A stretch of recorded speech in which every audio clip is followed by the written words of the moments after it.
नमस्कार। इस वक्त की बड़ी खबर, बजरंग पूनिया और विनेश फोगाट इस समय राहुल गांधी से मुलाकात कर रहे हैं और इस मुलाकात पर तमाम सवाल उठ रहे हैं कि क्या ये जो किसानों का जो आंदोलन था, पहलवानों का जो प्रोटेस्ट था, जिसके नाम पर प्रधानमंत्री मोदी और बीजेपी की सरकार को टारगेट किया गया, क्या ये सब एक मोटिवेटेड ड्रामा था? राहुल गांधी और कांग्रेस पार्टी ने क्या ये पूरा षड्यंत्र रचा और जिसका मोहरा थे विनेश फोगाट और बजरंग पूनिया?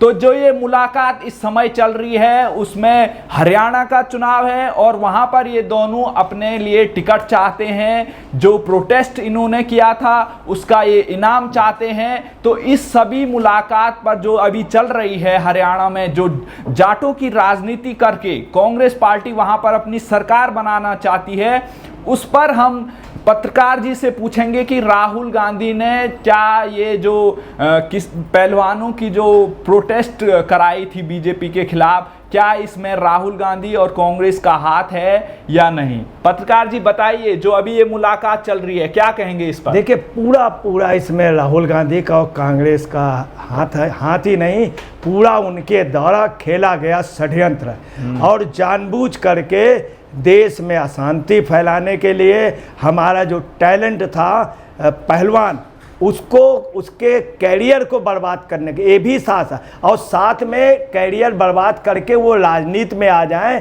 ताकि राहुल गांधी अपना उल्लू सीधा कर सके, अपने काम ले सके, उनको राजनीति के जरिए उनके ऊपर सीढ़ी बना करके ये राजनीति के सिंहासन में आ सकें। इसलिए इन्होंने बहुत घृणित कार्य किया है। जो पहलवानों को, जाटों को, किसानों को इस तरह से गलत ढंग के हुस्काया, पूरे आंदोलन में इनकी गतिविधि थी।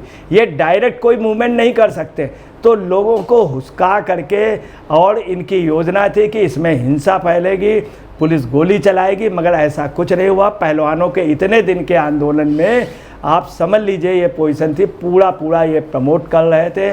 उसमें आंदोलन पे लोग आ रहे थे, पंजाब से, दिल्ली से बाकायदे ट्रेनों से लाए जा रहे थे। पूरा सब कुछ कांग्रेस का षड्यंत्र, और ये उजागर हो गया। जिस तरह से आप देखिए कि जिस तरह से मिल रहे, कितनी आत्मीयता दिख रही है कि ये वास्तव में पूरा, अब इनको इनाम चाहिए, उनको इनाम चाहिए, क्योंकि इन्होंने जो षड्यंत्र रचा था उस पे रह करके आपको बता रहे, इतना बड़ा टैलेंट की वर्ल्ड की मानी हुई वो ये ओलंपिक की गोल्ड लाती, मगर इन्होंने राजनीति करा करके उनके को खास तौर से दिशा भ्रम भी किया। और अब ये सब लोग इनाम मांग रहे हैं क्योंकि इनके उस्काने पे इन लोगों ने कार्य किया और राजनीति में टिकट चाह रहे हैं, वो बाद में मंत्री पद भी चाह रहे हैं। और आपको बता रहे हैं कि ये कितना राहुल गांधी वोटों में सफल होंगे, ये अभी रहस्य बना हुआ। चूँकि हरियाणा की जनता जान गई है, हरियाणा की जनता का एक रिकॉर्ड है कि वो सब कुछ समझती है। आम जनता यही बातें पूछ रही है और ये सफल नहीं हो पाएंगे राहुल गांधी कि जिस तरह से तमाम ये 3 बार इसीलिए सफल नहीं हो पाए कि आप अभी इस पे बात करिए। जो विनेश फोगाट और बजरंग पूनिया राहुल गांधी से मुलाकात कर रहे हैं और उसके दम पर वो हरियाणा चुनाव जीतना चाहते हैं, आप इस मुलाकात पर क्या कहेंगे? दूसरा, जो इन्होंने ब्रजभूषण सिंह के खिलाफ आरोप लगाया है, तो जो ये आरोप लगाने में जो देरी हुई है उसके पीछे क्या मंशा आपको लगती है? देखिए, ब्रजभूषण सिंह पे योजनाबद्ध तरीके से आरोप लगाया गया और ये पूरा राहुल गांधी का षड्यंत्र था। अगर ब्रजभूषण सिंह ने ऐसा कुछ किया था तो उस समय मैडम ने क्यों नहीं विरोध किया? उस समय क्यों नहीं? उसके दूसरे दिन कर देते, तीसरे दिन, महीने भर बाद, 2 महीने बाद, 6 महीने बाद विरोध नहीं किया। जब इन्होंने हुस्काया राहुल गांधी ने तब उन्होंने किया है।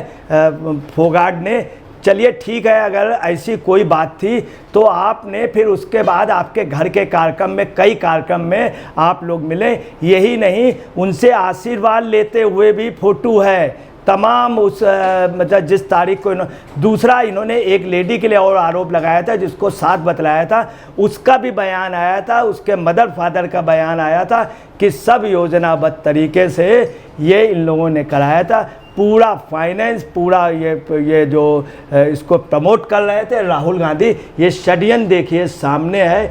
ये लोग देश के लिए कुछ भी कर सकते हैं, देश में चाहते थे हिंसा, ये कुछ भी सत्ता के लिए ये आप समझे बड़े से बड़ा झूठ बोल सकते हैं, देश के लिए हिंसा करा सकते हैं, देश की राष्ट्रीय एकता, किसी भी देश के वफादार और खुददारों को भी ये हुस्काने की कोशिश करते, देश के खिलाफ करने की ये षड्यंत्र उजागर हो गया। और हरियाणा की राजनीति में हम आपको बता रहे हैं, इस तरह के षड्यंत्र का बेनिफिट नहीं उठा सकते हैं राहुल जी, क्योंकि हरियाणा में एक खासियत है, जाट साफ बात करता है, ये जाट की खासियत है। और जाट षड्यंत्रों में नहीं फंसता, अगर उसको मालूम हो जाता है।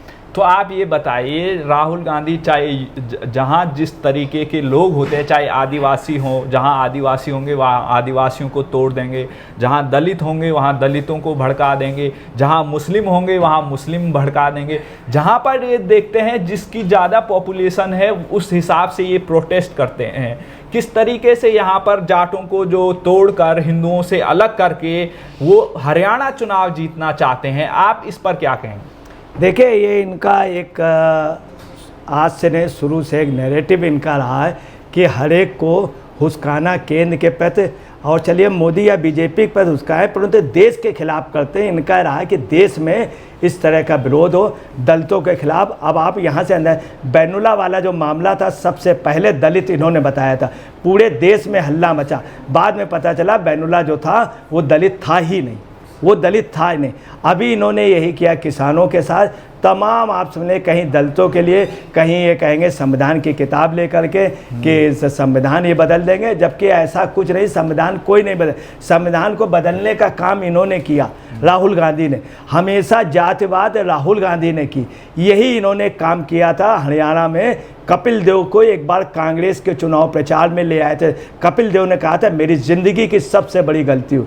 यही नहीं, मैं आपको बता रहा हूँ कि राहुल जी का ये आज से नहीं, इनके परिवार में रहा कि ध्यानचंद जी जिस समय जीत करके आए, वर्ल्ड कप जीत करके आए और ओलंपिक का पहला पदक मिला था, तो नेहरू जी ने उनको कई बार बुलाया था, कांग्रेस के अधिवेशन में बुलाया था, सम्मानित के लिए। ध्यानचंद ने मना कर दिया था कि मैं राजनीतिक, उसका रिजल्ट रहा कि भारत रत्न नहीं दिया। ध्यानचंद का इन्होंने नाम नहीं, इनके परिवार, इन्होंने कभी भी ध्यानचंद का नाम नहीं लिया। ये पोजीशन, ये राजनीति करते रहे, किसको, खिलाड़ियों में राजनीति की, इसीलिए आपको बता रहे हैं उसका दुष्प्रभाव पड़ा है। खिलाड़ियों के व्यक्तिगत प्रतिभा भी आपको कुंद किया इन्होंने बढ़ाया नहीं, ये राजनीति। मगर आपको बताना है राजनीति में इसका ये गेन नहीं कर पाएंगे, चूँकि ये गंदी राजनीति कर रहे हैं।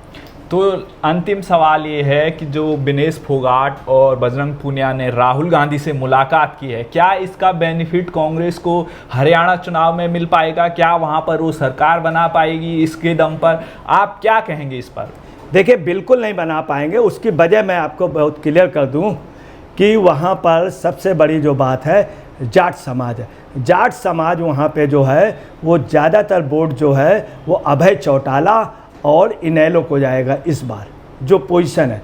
चूँकि जाट समाज देवीलाल को सबसे ज़्यादा मानता था, तो इनेलो के साथ और उनके और बीजेपी के साथ कुछ कांग्रेस में भी जाएगा, जाट समाज बटेगा। और ये इसलिए सफल नहीं होंगे, वहाँ पे सैनी समाज की अच्छी पॉपुलेशन है, वहाँ का बहुत शांत समाज है, वो 100% इस बार बीजेपी को जाएगा, 100%।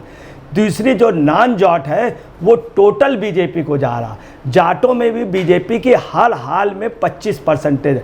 एक से एक जाट उपराष्ट्रपति हैं, एक से एक अच्छी पोस्टों में। यूपी के भी अध्यक्ष जाट थे, हरियाणा के भी अध्यक्ष जाट बनाए बीजेपी ने। तमाम जाटों को अच्छे अच्छे महकमे में दिया। अब धनखड़ जैसे लोग जाट हैं, तो आपको बता रहे हैं ऐसा नहीं कि जाट बीजेपी को वोट नहीं देगा। अब आइए कांग्रेस के पास साथ, कांग्रेस की वहाँ पे पोजीशन है, जो दलित है वो इनके साथ नहीं जाएगा, इनके साथ नहीं जाएगा। तीसरी है, कांग्रेस के पास समय इतनी फुटबॉल है, सर फुटबॉल है, इनके जो टॉप लीडर हैं हुड्डा, उनके ऊपर इतने आर्थिक अपराध हैं, इतने आप सुन लें उनके यहाँ छापे पड़े, एक नहीं जाने कितने अपराधों में उनका वो है। उनके पास नेता नहीं है इस समय, और नेता उनके चुनाव भी नहीं लड़ पाएंगे। ये भी संभावना है कि उनके ऊपर क्राइम के इतने बड़े बड़े घोटाले के हैं, वहाँ इनके पास कोई लीडर नहीं। न राहुल जी हैं, राहुल की हरियाणा में नहीं चलती। मैं आपको क्लियर कर दूं, पूरी नेहरू फैमिली की कभी भी हरियाणा में नहीं चली। जाट जो है शुरू से कांग्रेस विरोधी रहा। चरण सिंह सिर्फ इसीलिए नेता रहे चूँकि जाट उनको सपोर्ट करता था। राजस्थान में बीजेपी की जीत के बजाय जाट उनको सपोर्ट करता था। और लोग भूले नहीं हैं राजा मान सिंह को किस तरह से मारा गया था, घेर करके राजा मान सिंह को। उस चीज़ को लोग नहीं बोले। हरियाणा का जाट कभी भी कांग्रेस को 60% वोट दे ही नहीं सकता। अब और जातियों में जब ये नील है तो कहाँ से आ जाएंगे। तो आपने सुना वरिष्ठ पत्रकार अजय जी को कि उन्होंने जो राहुल गांधी और विनेश फोगाट और बजरंग पुनिया की मुलाकात हरियाणा चुनाव के चंद दिनों पहले हुई है, उस पर लोग क्या क्या टिप्पणी कर रहे हैं और क्या ये आने वाले समय में इस मुलाकात का फ़ायदा राहुल गांधी और कांग्रेस पार्टी को हरियाणा चुनाव में मिलेगा, इस पर आपकी क्या राय है? आप हमारे कमेंट बॉक्स में इस पर अपनी टिप्पणी कर सकते हैं। क्या कांग्रेस पार्टी हरियाणा में सरकार बना पाएगी जाटों के नाम पर? अपनी राय ज़रूर कमेंट में दें।